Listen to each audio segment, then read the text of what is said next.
공산당처럼 통계 조작, 대한민국은 끝났다.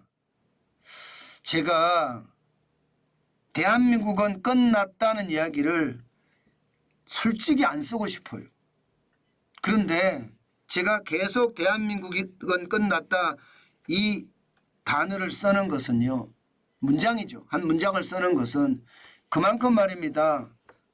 대한민국 요소에 대한민국을 좀먹는 그런 이상한 X들이 많더라. 그래서 이거 고치지 않으면 대한민국은 끝났다. 이 말이 현실이 될 거다. 제가 그래서 여러분 좀 강한 말이에요.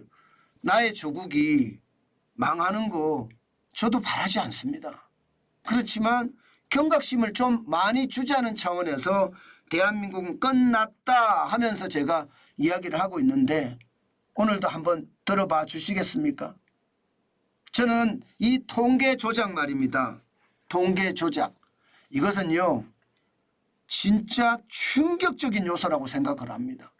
그것도 말입니다. 권력 차원에서 이루어졌다는 게 대한민국은 끝났다 그렇게 보는 겁니다. 그것도 부동산, 고용, 소득 굉장히 중요한 경제 지표를 장관들이 조작하고요. 장관급 청와대 실장들이 조작을 했다는 거예요. 이러면 여러분 국가 지도자들이 썩었다는 이야기잖아요. 권력을 쥔 사람들이 자기들 멋대로 말입니다. 통계를 조작한다는 뜻이잖아요. 이런데 대한민국이 안 끝나겠습니까? 저는 그래서 대한민국이 끝났다고 보는 거예요. 국가 지도자들이 썩었기 때문에. 여러분 기업을 생각해 보자고요. 기업을 생각을 하면 이 통계를 조작하는 거 회계 부정하고 똑같습니다. 여러분들 혹시 앨런이라는 회사를 기억하세요? 미국의 앨런 사태가 터졌을 때 이게 바로 회계 부정이었거든요. 통계 조작이었습니다. 그 회사 어떻게 됐습니까? 사라졌죠. 지금은 사라졌습니다. 지금 문재인 정부에서 일어났던 부동산이나 고용이나 소득에 대한 통계 조작이 바로 회계 부정과 저는 다름이 없다고 생각을 하고요. 이게 제대로 시장을 작동하지 못하게 막았다고 생각을 합니다. 진짜 충격적이죠. 게다가 말입니다. 더 충격적인 것은요. 통계를 조작할 당시를 보면 이게 굵직굵직한 정치적 어떤 이벤트하고도 항상 물려 있습니다. 예를 들어서 말입니다. 문재인 대통령 취임 2주년 아니면 2020년 국회의원 선거 뭐 이럴 때 통계 조작이 집중되거든요. 저는 그것이 말입니다. 권력을 쥐기 위해서 결국은 통계를 조작했다. 그렇기 때문에 이거 제대로 단죄하지 않으면요. 대한민국은 또다시 이런 늪에 빠질 겁니다. 이번에 확실한 단죄 그것도 말입니다. 저는 매국노 차원에서 단죄를 해야 된다고 봅니다. 이런 사람들은 국가 지도자의 자격이 있는 것이 아니라 국가를 팔아먹은 이완용보다 못한 놈들입니다. 저는 그래서 통계를 조작했다면 매국노로 완전히 다뤄야 된다고 봅니다. 부동산에서는요. 김수현 전 청와대 정책실장, 김상조 전 청와대 정책실장입니다. 김현미 전 국토부 장관입니다. 이런 장관들, 대통령 비서실의 정책실장들 이런 사람들이 나서서 조작을 했다니 참 마음이 아프죠. 고용도 마찬가지입니다. 청와대가 직접 나서서 청와대 정책실장이 고용도 조작했고요. 통계청장이 여기에 맞바람을 넣었습니다. 심지어 소득은요. 소득 주도 성장 정책을 만들어낸 홍장표 전 청와대 경제수석이 본인이 직접 참여를 해서 말입니다. 통계 조작을 했습니다. 이러니 말입니다. 대한민국이 온전하겠습니까? 당장 부동산부터 한번 볼까요? 제가 한번 볼게요. 부동산 고용 소득 진짜로 볼게요. 어떻게 조작을 했는지. 부동산은 일단 이렇게 조작을 합니다. 예, KB 부동산은 민간 통계입니다. 한국 부동산은 지금 조작된 통계예요. 보시는 것처럼 주황색하고 파란색을 비교를 해보면 파란색이 계속 밑으로 떨어지죠. 2017년부터 시작해서 떨어지기 시작합니다. 정부가 대책만 내놓으면 떨어집니다. 정부가 대책만 내놓으면. 예, 정부가 대책만 내놓으면 떨어지죠. 그죠? 예, 실제로도 말입니다. 2020년 같은 경우 이럴 때는요. 예, 진짜 심각하다고 생각하는 게 국회의원 선거가 있을 때 떨어졌습니다. 2020년 1월에 보면 파란색이 밑에 있죠. 예, 지금 6월 달까지도 그때도 4월 10일 국회의원 선거였습니다. 계속 떨어지고 이렇게 조작이 됐어요. 지금 전체적으로는 조작을 하루 이틀 한 것이 아니다 이렇게 이야기합니다. 하루 이틀 한 것이 아니다. 지금 검찰에서 밝히는 내용을 보면 말입니다. 조작은요. 2017년 6월에서부터 시작을 해서 2017년 6월이죠. 예, 2017년 6월에서부터 시작을 해서요. 예, 2021년 11월까지 조작이 됐다고 합니다. 무려 4년 6개월 동안 계속 조작이 됐다는 거예요. 이 정도면 여러분 목을 쳐야 되는 게 정상이잖아요. 목을 쳐야 되는 게. 저는 목을 쳐야 되는 게 정상이라고 봅니다. 나라를 완전히 망쳐버렸잖아요. 완전히 망쳤잖아요. 이것이 저는 심각하다 이렇게 생각을 합니다. 예, 진짜로 이것이 심각하다. 그만큼 말입니다. 예, 상황이 굉장히 어려워졌다. 저는 그렇게 만듭니다. 예, 저는 그만큼 말입니다. 심각한 수준이 됐다. 예, 그렇게 생각합니다. 예, 게다가 이제 부동산이 이만큼 봤으니까요. 좀 더 넘어가 볼까요? 예, 이것은 고용입니다. 고용. 고용 통계도 실제로 조작을 했습니다. 2019년에 비정규직 이게 증감이 86만 7천 명이 나왔습니다. 86만 7천 명. 여러분 2017년 9만 7천 명 증가한 게 2018년 3만 6천 명이었어요. 그런데 2019년에 갑자기 86만 7천이 나왔습니다. 그러니까 여기에서도 통계 조작이 일어납니다. 어떤 통계 조작이 일어나느냐. 저거 발표하지 마라. 삭제해라. 삭제해라. 발표하지 마라. 예, 그러면서 말입니다.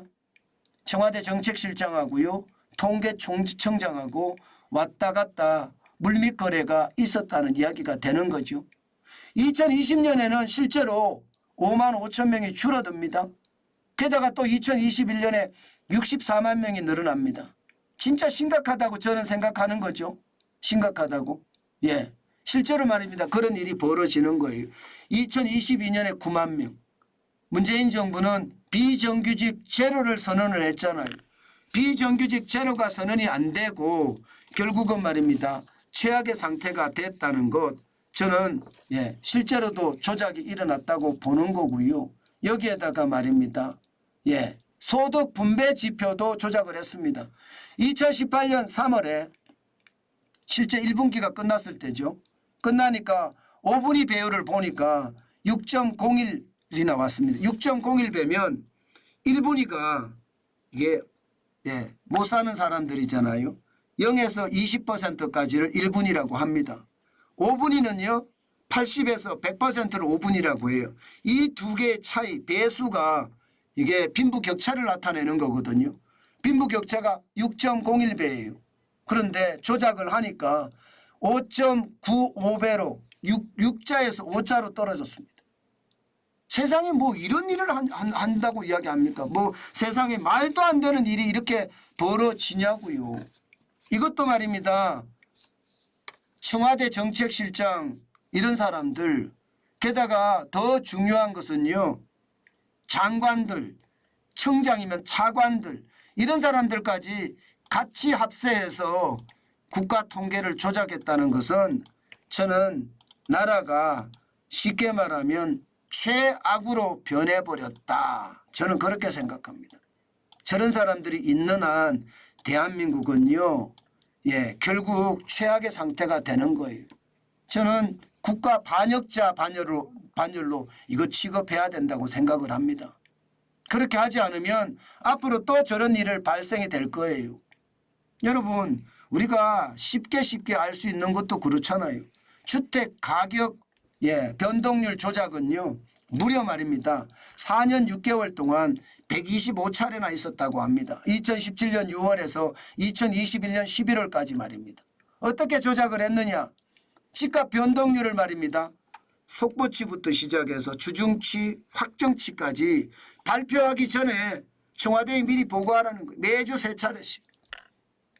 속보치가 나오면 발표 보고하고 그리고 주중치가 나오면 발표 보고하고 확정치가 나오면 발표 보고하라는 거예요. 그리고 나서 민간에 발표하라는 거예요. 세상에 이렇게 이야기하는 거 여러분도 알다시피 어디 있습니까? 이렇게 하는 이런 짓거리를 하는 그 무리들은요. 저기 가만 있습니다. 저기 공산국가 가만 있습니다. 여러분도 알다시피 중국의 청년 실업률이 어느 날 갑자기 발표가 안 됐잖아요. 작년 6월까지 발표되다가 7월부터 발표가 안 됐습니다. 그리고 12월 달에 내놨는데 완전히 조작된 그런 지표가 툭 튀어나온 거예요. 공산국가에서만 이런 거 있습니다. 공산국가에만. 아니면 실패국가에 이런 일이 많아요. 실패국가에. 그런데 우리는 공산국가도 아니고 실패국가도 아니었습니다. 그런데 여기에 조작이 엄청났다는 것은 여러분 저는 우리나라 대한민국을요 국가 지도자라고 말하는 X들이 공산국가로 끌고 가려고 했던가 아니면 실패국가로 만들려고 했다고 저는 생각합니다. 왜 제가 그렇게 생각하냐고요? 실패국가가 돼야지 통제하기 쉽거든요. 선진국은 통제하기 어렵다고 보는 거죠. 저는 그래서 최악의 국가 지도자들 단죄를 그냥 단순하게 하는 게 아닙니다. 영모죄로 다스려야 돼요. 그래야지 대한민국이 바로 서지 않겠느냐. 저는 솔직히 그런 생각을 진짜 많이 합니다. 지금 그렇게 되지 않잖아요. 그렇게 되지 않고 이거 계속 방치하고 넘어간다면 저는 그 어느 때보다 충격적인 일들이 저는 벌어질 수 있다고 봅니다. 제발 제대로 된 통제해야 돼요. 그런데 법규를 적용을 하면요. 이게 처벌이 별로 크지도 않더라고요. 별로 크지도 않습니다. 처벌이 이게 강해야 되거든요. 그런데 처벌 기준을 보니까 뭐 그렇게 크지가 않아요. 그래서 이게 오히려 말입니다. 징역 3년 이하의 징역 또는 3천만 원 이하의 벌금이거든요. 저는 이게 오히려 더 우리를 망치고 있다. 저는 그런 생각을 진짜 많이 합니다. 이런 게 바로 징벌적이 아닙니다. 이거는. 나라를 배신한 거니까 이것은 제대로 처벌해야 되는데 참 안타깝습니다. 언젠가는 처벌하겠죠. 저는 앞으로도 말입니다. 포퓰리즘으로 나라를 잡아먹으려고 하는 그런 무리들 절대적으로 배격을 해야 되고요. 그런 무리들이 배격이 돼야지 대한민국이 올바르게 성장하지 않을까요? 저는 그렇게 꼭 말입니다. 믿고 싶습니다.